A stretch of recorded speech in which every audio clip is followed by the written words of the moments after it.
Chinese medicine doesn't separate the mind from the body. Chinese medicine explores the physical, the emotional, the mental, and the spiritual. And the spiritual is important, not in any context of like religion, but more like, what's the life force? What's the life force, and how is it expressing in you? And that's something we can all identify with, any of us that have made essences, because that's exactly how we meet a plant, right? We look at it and we receive it. We receive its unique expression. And that's kind of what it is with human beings. When I talk about the spirit in Chinese medicine, I'm talking about the unique expression of Ruth or Kathleen or Sabina. And how are we going to all be in this together and be as different as we are and support each other? And as my friend Phyllis just said on the call I was just on with her, be ambassadors of grace for each other. Because that's what the journey is. You know, my dear teacher Ram Dass died a couple of years ago. And one of the last things he did was write a book called, with Mirabai Bush, called Walking Each Other Home. And that's what we're doing here. We're having an earth experience. We're spirit in form. We're not physical beings having the occasional experience of, you know, the occasional spiritual experience. We are spirit in form. And all we can do is walk each other home. And that's a good thing, but how can we do it if we're all different? And sometimes I'm just having one of those days where I need to hide under the covers. That doesn't happen very often, by the way, but I have to hide under the covers and I don't want to see anybody and I just want to complain and cry and, you know, do a sensitive thing, possibly. So, yeah, I love Chinese medicine. I love going down the Mandarin path, as Phyllis called it, and looking at the connections between the emotional expression, the thinking patterns that are going on behind those emotional expressions, and what's going on in the physiology. And then, you know, I always ask people, and what impact is this having on your spirit? And wow, that's a really big question for a lot of people. Anyway, the earth element, which is our physical embodiment, it's the expression, it's the shape, the size, the color, the tone of our muscles, it's our whole, it's like our temple.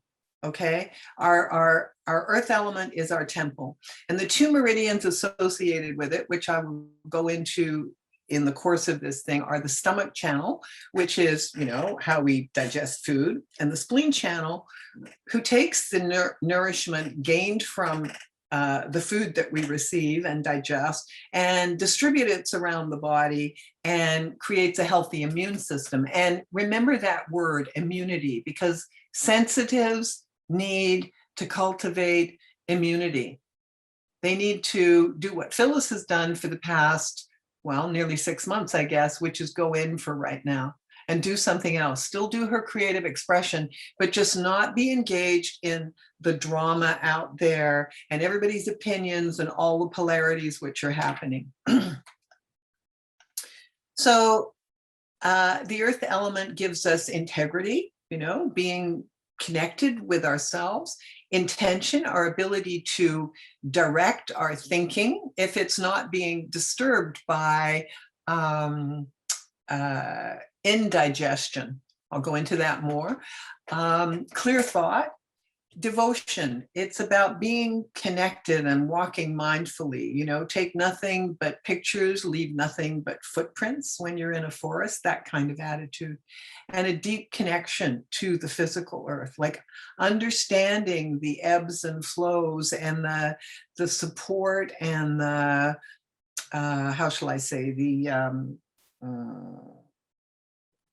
not only the support, but how sometimes when there's a eruption and a disturbance and how it heals itself, it self-heals in order to continue life.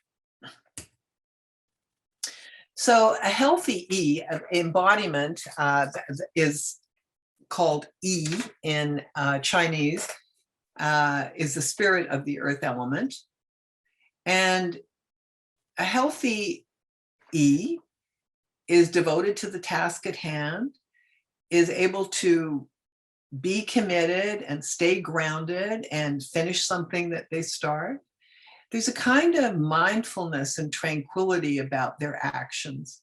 There's an economy of movement and emotional expression. They're not all fiery and expressive when something goes wrong. A healthy E will be measured, but in a really authentic kind of way.